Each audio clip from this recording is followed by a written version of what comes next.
Luruskan sedikit informasinya supaya pemahamannya sama Pak Edi. Jadi yang 11 juta ini bukan kemudian orang PBI dihapus sehingga jumlah angkanya 96 juta turun jadi 85. Bukan, mekanismenya enggak demikian. Yang terjadi adalah yang 11 juta ini diidentifikasi di datasen bukan masuk kategori miskin, dikeluarkan dari kategori miskin, sehingga ada 46 juta orang yang belum masuk PBI, yang di data datasen dikategorikan miskin, desil 15, menggantikan yang 11 juta ini.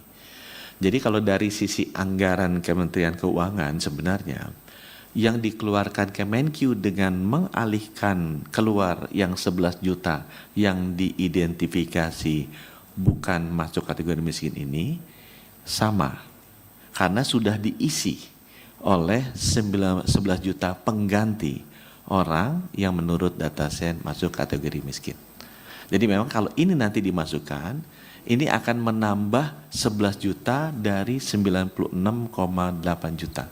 Jadi akan naik menjadi 107,9 juta. Nah ini yang mungkin nanti itu tadi saya mesti bicarakan, karena itu ada di RPJMN, ada di APBN, dan ada di banyak dokumen-dokumen kenegaraan lainnya mengenai angka PBI itu 96,8 juta ini.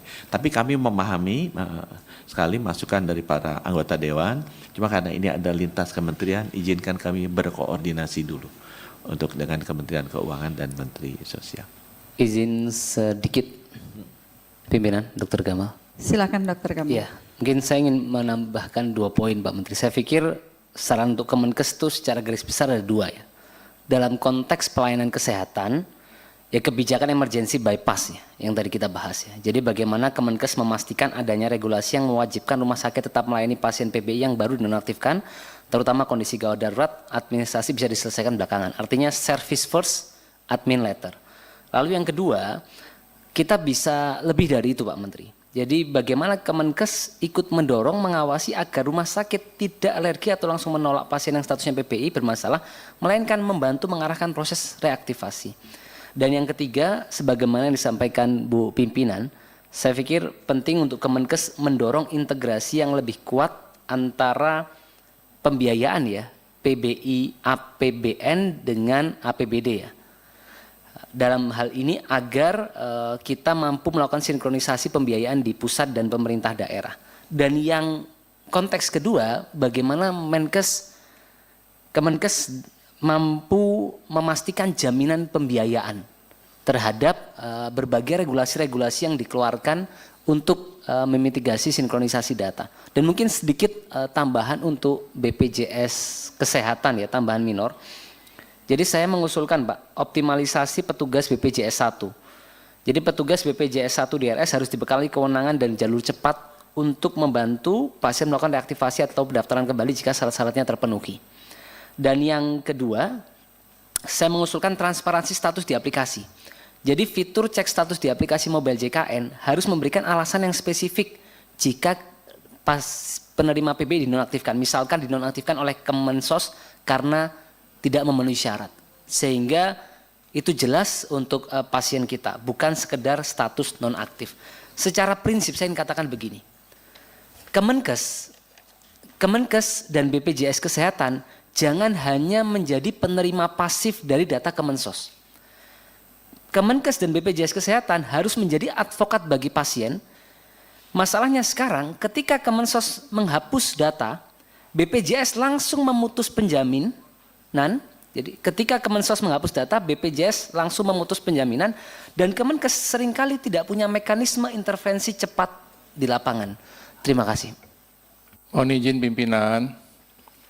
Silakan Pak Royan. Mungkin mengingatkan saja atas usul yang saya sampaikan, agar informasinya simetris, maka Komisi 9 menjadwal ya, pertemuan Kemenkes, BPJS Kesehatan, kemudian Kemensos, ya, kemudian BPS, agar simetris. Ya, jadi kita juga harus mendukung nih Pak Menkes ya, jangan sampai dipaksa menjawab yang bukan kewenangannya. Kita juga mendukung Pak Profesor Ali Gufron yang sudah bekerja keras ya, jangan sampai disalah-salahkan, padahal muaranya bukan di BPJS Kesehatan, tetapi di penonaktifan. Jadi saya singkat saja, kita mengadakan rapat supaya ada secara kelembagaan ya clear gitu, simetris demikian. Karena pada sebelumnya juga saya pernah mengingatkan Pak Mensos di ruangan ini, waktu itu Pak Saifullah Yusuf, saya keberatan dengan penonaktifan 7 juta lebih ya se-Indonesia, termasuk di Kabupaten Bogor, dapil saya itu dinonaktifan 122.000 lebih. Ya, setelah saya tanyakan jawaban Pak Mensos kan ini hasil cross check ke lapangan, ya kan. Tapi di lapangan ternyata yang dicoret itu justru yang masih dalam desil 1 sampai 4 yang memang miskin. Jadi demikian pimpinan, terima kasih. Baik, terima kasih. Kami akan mengadakan segera mungkin rapat pimpinan, kemudian rapat internal untuk menjadwalkan itu. Karena ini mengundang mitra kerja komisi lain, Pak Royat. Jadi kami akan jadwalkan itu. Baik, lanjut Pak Menteri untuk jawaban dari pertanyaan yang lain. Jadi kelompok kedua pertanyaannya memang masuk ke materi rapat hari ini. Bagaimana paling banyak itu mengenai sustainability dari BPJS. Bapak Ibu memang pertama tadi ada yang menanya mengenai UHC, ada dua mengenai UHC. Oh Ibu Meliana ya, antara UHC pembayaran sama UHC pelayanan gitu. Sebenarnya UHC itu satu Bapak Ibu. Jadi kalau di SDG kesehatan kan SDG 3. 3 itu ada 31, 32, 33, 34. Nah di 38, SDG 3.8 itu bicara mengenai universal health coverage. Dan itu ada komponen pengukurannya di 3.81 dan 3.82. Ya. Intinya UHC di definisinya tuh ada 3 komponen. Seluruh rakyat harus mendapatkan akses kualitas yang bagus dan tidak ada financial hardship. Jadi ada 3 komponen sebenarnya. Akses, kualitas yang bagus, tanpa financial hardship. Jadi sebenarnya memang kalau kita lihat dari definisi UHC asalnya, bukan hanya pembayaran saja, tapi harus ada masalah akses dan mutu. Itu sebabnya kalau di dunia, ranking UHC Indonesia itu rendah. Ranking Indonesia itu di 67 dari 192-193 negara. Ya, ranking Indonesia itu masih di bawah beberapa negara-negara ASEAN. Nah, masalahnya kita memang bukan di financial hardships. Kita punya masalah besar di akses karena Ibu tadi lihat utilisasi BPJS di Jawa 60%, di luar Jawa ada yang 10% sampai 12%, itu artinya mereka punya kartu tapi hanya bayar tidak bisa mendapatkan akses layanan kesehatan. Kira-kira kan seperti itu kan. Dari yang 100% memiliki kartu, yang terlayani cuma 10 sampai 15%. Nah, itu memang tugasnya ada di pemerintah untuk memastikan bahwa aksesnya terjadi dan sudah terjadi kualitasnya sama. Jangan orang yang hamil di Jakarta itu melahirkan dengan selamat, orang yang hamil, ibu hamil di daerah-daerah terpencil, dia tingkat kematiannya tinggi karena kekurangan akses ke dokternya kurang, spesialisnya kurang, dan lain sebagainya. Jadi mutunya mesti dijaga. Nah, untuk supaya kita memperbaiki posisi UHC kita sesuai dengan standar global agar membaik, pemerintah secara masif dari mulai tahun ini sampai tahun 2027 membuka layanan kesehatan di mana-mana, melengkapi alat kesehatannya, membangun puluhan rumah sakit umum daerah, kemudian membuka pendidikan dokter dan dokter spesialis banyak-banyaknya dengan afirmasi putra-putri daerah, meringankan kalau bisa biaya pendidikan dokter-dokter spesialis agar demokratisasi dari layanan kesehatan ini terjadi ke seluruh pelosok. Akibatnya apa Bapak Ibu? Pasti utilisasinya akan naik. Bukan karena memang kita boros atau apa, karena orang jadi dapat akses. Di situ saya memang menyampaikan di sini, kita harus memastikan bahwa sustainability-nya seperti yang Bapak Ibu sampaikan, itu harus terjadi. Nah, beberapa langkah-langkah yang sudah kita lakukan antara lain yaitu tadi Pak, kita memperbaiki proses rujukan. Pilot project-nya akan jalan, Bapak Ibu tadi juga ada menanya, dari sekarang sampai akhir tahun, kita harapkan tadi akan pertanyaan, kapan ini KRIS sama IDRG sama ini keluar. Diharapkan ini udah final nih Perpresnya, mudah-mudahan bulan ini bisa ditandatangani. Sesudah ditandatangani kita bisa mempilot project-kan yang IDRG, rujukan, dan KRIS sekaligus, supaya kita bisa melihat.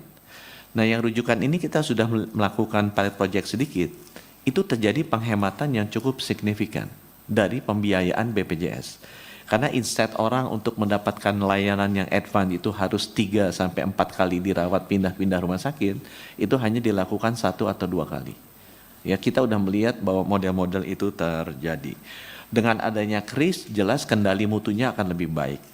Ya, dengan adanya IDRG kita juga akan membuat agar pembiayaannya bisa lebih kita kontrol untuk prosedur-prosedur yang memang sekarang makan biaya besar. Karena kita akan bikin lebih rinci lagi antara prosedur A1, prosedur A2 yang tadinya prosedurnya jadi satu prosedur A dengan harga yang sama. Jadi kita masih harapkan itu bisa, dan diharapkan pilot project itu bisa berjalan. Nah, memang ada juga yang kita lihat, walaupun kita melakukan dari sisi penghematan, tetap BPJS itu harus disupport dengan uang yang jauh lebih banyak, menurut saya. Tadi Pak Charles juga sudah memberitahu, kenapa nggak ditambah? Saya setuju bahwa keuangan BPJS itu harus naik. Sekarang sumbernya dari mana? Sumbernya dari mana? Apakah sumbernya mau 100% ditanggung pemerintah untuk 280 juta rakyat Indonesia? Kita sudah setuju dengan Undang-Undang DJSN dulu bahwa kita memakai skema asuransi sosial, di mana ada perbedaan bayar mirip dengan rate pajak, bahwa orang yang kaya membayar lebih banyak untuk mengcover orang yang miskin. Ya, itu konsep asuransi sosial yang sudah disetujui sebelum zamannya saya, itu kan konsep dasarnya begitu. Layanannya sama, jalannya sama, tapi bapak ibu yang kaya dan bapak ibu yang kurang kaya yang menggunakan jalan yang sama. Jadi prinsipnya sama seperti itu asuransi sosial. Orang yang sangat kaya dengan orang yang miskin akan mendapatkan layanan kesehatan yang dijamin minimal standarnya sama oleh pemerintah. Sehingga kalau saya ditanya, memang BPJS harus diperkuat dari sisi pendanaannya. Dan menurut saya kita sudah setuju bahwa tidak semuanya ditanggung oleh pemerintah. Tapi orang-orang yang mampu memang harus menyetor lebih untuk bisa mensubsidi orang-orang yang di bawahnya. Nah, itu menjawab pertanyaan mengenai sustainability. Karena banyak Ibu Sri Mulyani, Pak Rafindra terutama yang tadi bertanya mengenai itu. Kemudian Ibu Neti juga bertanya mengenai itu mudah-mudahan bisa menjawab. Nah, download Tribun X sekarang, menghadirkan lokal menjadi Indonesia.